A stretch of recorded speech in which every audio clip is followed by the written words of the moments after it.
कृष्णाजी आनंद सभासद हा छत्रपती शिवाजी महाराजांचा आद्य चरित्रकार, मराठ्यांचा राजा रायगडावर छत्रपती झाला हे पाहण्याचे भाग्य लाभलेला। त्याहून महत्त्वाची गोष्ट म्हणजे रायगडावर झालेल्या सोहळ्याचा खरा अर्थ समजलेला हा मराठी बखरकार आहे। त्याचे लिखाण अत्यंत त्रोटक आहे, पण ते अत्यंत मार्मिक आहे। राज्याभिषेकाच्या महत्त्वाबद्दल हा भक्करकार दोनच वाक्य लिहून जातो, पण त्या वाक्यात सर्व शिवचरित्राचे सार येऊन जाते। तो म्हणतो, या युगी सर्व पृथ्वीवर म्लेच्छ बादशाह, मराठा पातशाह एवढा छत्रपती झाला। ही गोष्ट काही सामान्य झाली नाही, खरोखरच सामान्य गोष्ट होती, असामान्य गोष्ट होती। शतकानुशतकातून एखाद्या समाजाच्या इतिहासात असा एखादा वैभवशाली दिवस येतो। हिंदू समाजाच्या इतिहासामध्ये आलेला हा वैभवशाली दिवस होता। या युगात सर्वत्र मुसलमान राजे, आम्हा हिंदूंना राजे होता आले नाही, नवे होता येणारच नाही, अशा न्यूनगंडाने पछाडलेल्या हिंदू समाजात महाराजांनी राज्याभिषेक करून नवचैतन्य निर्माण केले। ज्येष्ठ शुद्ध 13 शनिवार तारीख 6 जून 1674 रोजी रायगडावर महाराजांना राज्याभिषेक झाला। या राज्याभिषेकास शुक्रवार सायंकाळपासून सुरुवात होऊन तो शनिवार सकाळी संपला। या राज्याभिषेकाचे वर्णन अनेक बकरीत व परकीयांच्या पत्रात आढळते। हा सोहळा असा साजरा झाला। महाराज व त्यांची पट्टराणी सोयराबाई राज्याभिषेक मंडपात आल्यावर राज्याभिषेकाची सुरुवात गणेश पूजन, स्वस्ती पूजन इत्यादी पूजनाने झाली। यानंतर मंडप पूजा करण्यात आली। मंडपामधील महावेदीच्या पूर्वेस सुवर्ण कुंभ, दक्षिणेस रजत कुंभ, पश्चिमेस ताम्र कुंभ व उत्तरेस मातीचे कुंभ तूप, दूध, जल इत्यादींनी भरून ठेवले होते। त्याशिवाय देशातील पवित्र नद्यांच्या व सागरांच्या जलांनी भरलेले कुंभही तेथे होते। महावेदीवर अग्नी व ग्रह यांची प्रतिष्ठापना करून वेद मंत्रांच्या घोषात होम हवन झाले। यानंतर महाराजांनी समंत्र स्नान व त्यानंतर पंचामृत स्नान केले। शुक्ल विधीपूर्वक आरोहण केले।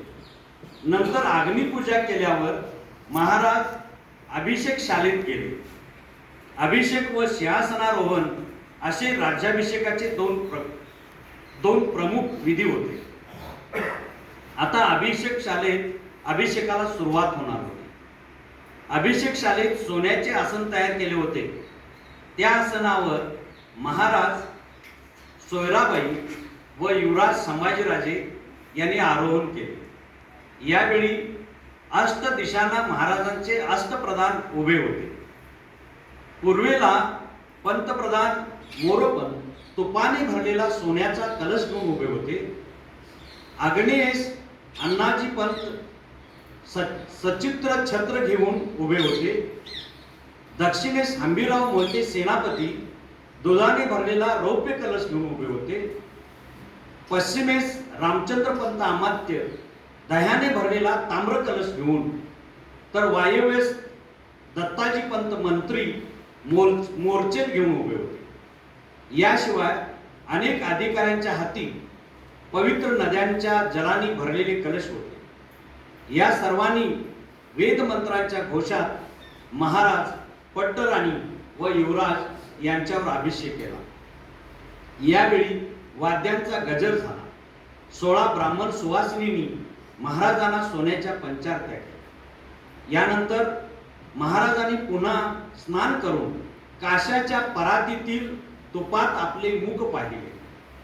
हिरे व सोने यांचे अलंकार घालून वस्त्र परिधान करून डोक्यास मंदिर बांधला। त्यानंतर त्यांनी तलवार, ढाल धनुष्य, बाण व रथ यांची पूजा केली.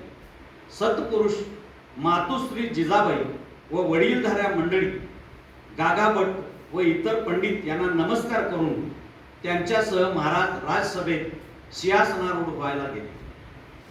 राजसभेचे दालन अत्यंत सुशोभित करण्यात आले होते. राज्यारोहणासाठी अत्यंत मौल्यवान असे सिंहासन महाराजांनी तयार केले होते.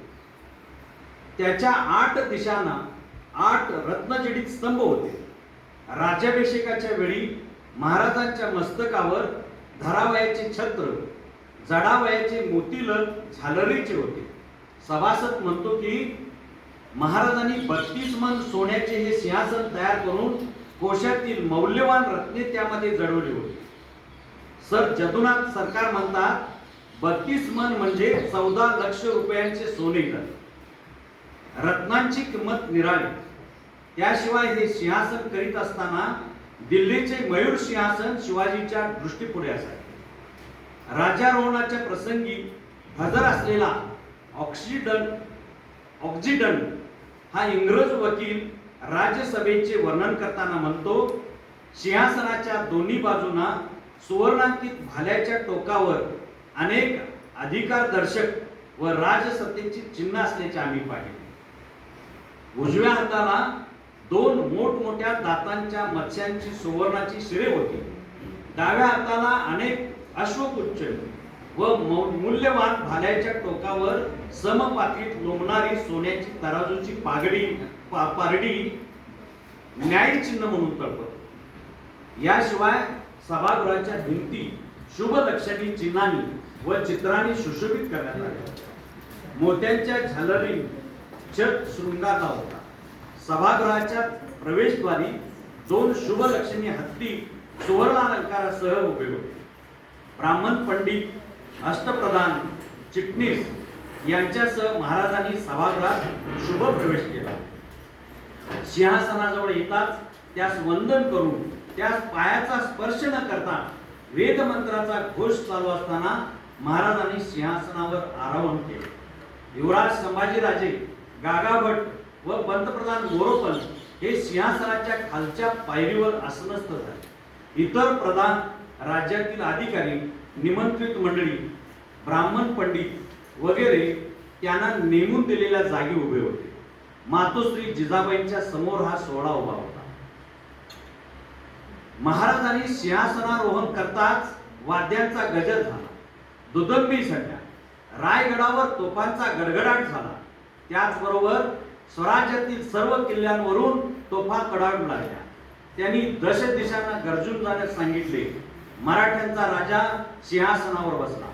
सिंहासन रोहणानंतर 16 सुवासिनींनी व 16 कुमारिकांनी महाराजांना सोन्याच्या तबकातून पंचारती केली. यानंतर गागाभट्टांनी मोत्याचा तुरावर लावलेला भरजरीचा मुकुट हातात घेऊन तो स्वहस्ते महाराजांच्या मस्तकावर व मोत्यांनी झालर लावलेले रत्नजडित राजछत्र महाराजांच्या मस्तकावर धारण करून उच्च स्वरात शिवाजी महाराज हे छत्रसनाधीश्वर व संस्कारयुक्त राजे झाल्याचे घोषित केले. यानंतर गागाभट्ट व इतर ब्राह्मणांनी महाराजांना शुभाशीर्वाद दिले.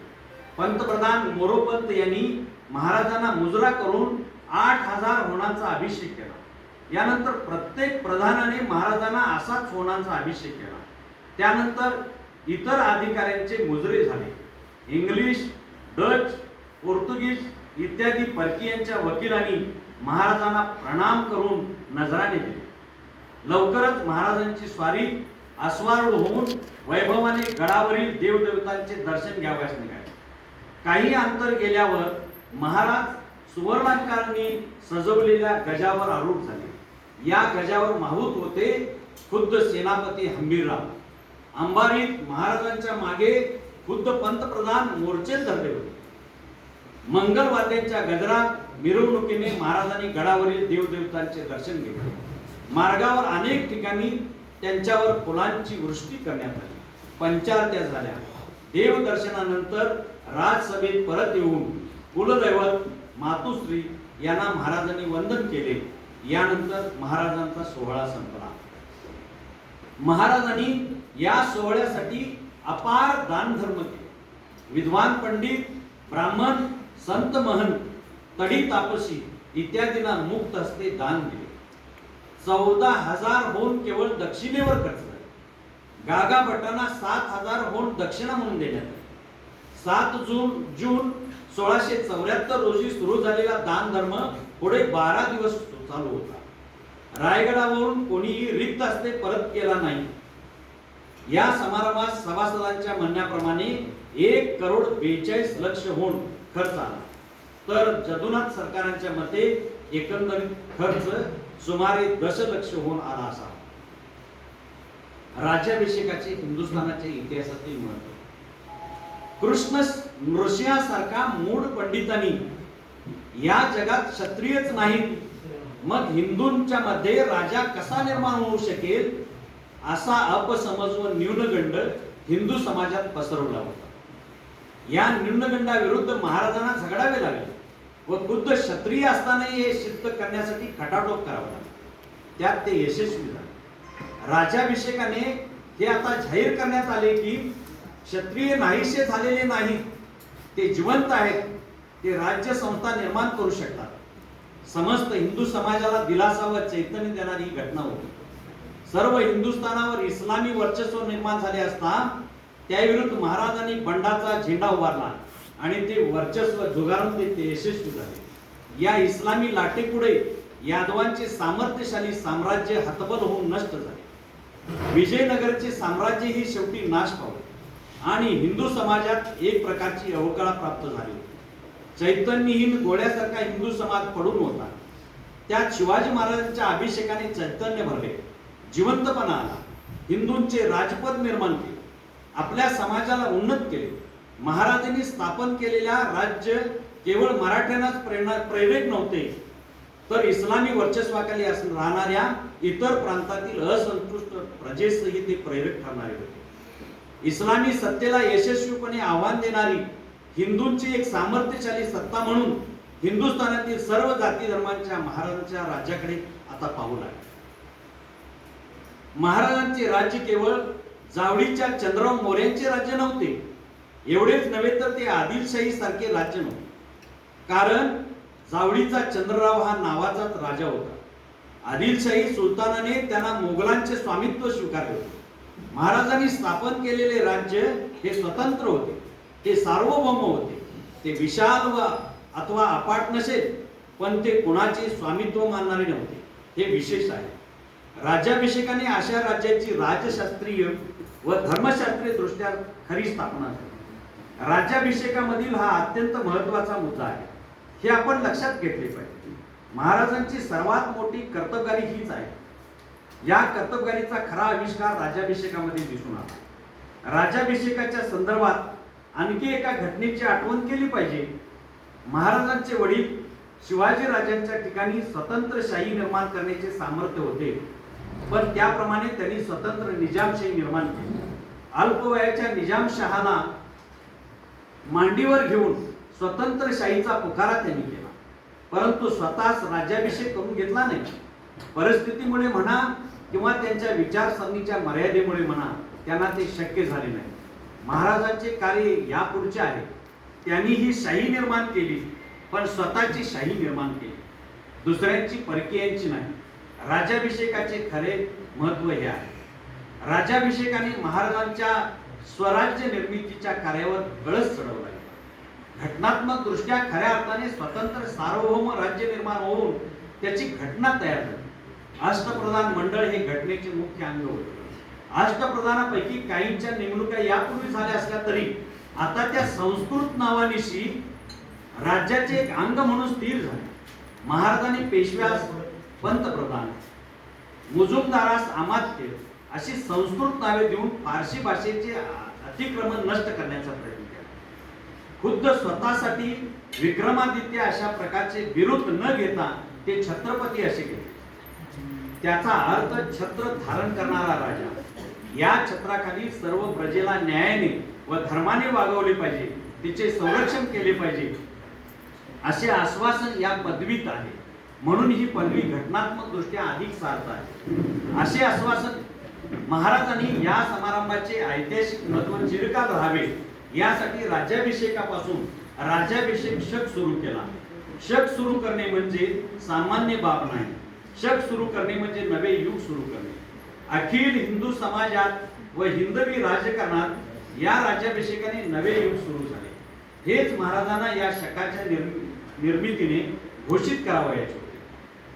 हा घटनात्मक बदल महत्वाचा आहे. तसेच स्वतंत्र राज्याचे चलनही स्वतंत्र असले पाहिजे म्हणून महाराजांनी आपल्या राज्याची नाणी पाडावयास सुरुवात केली.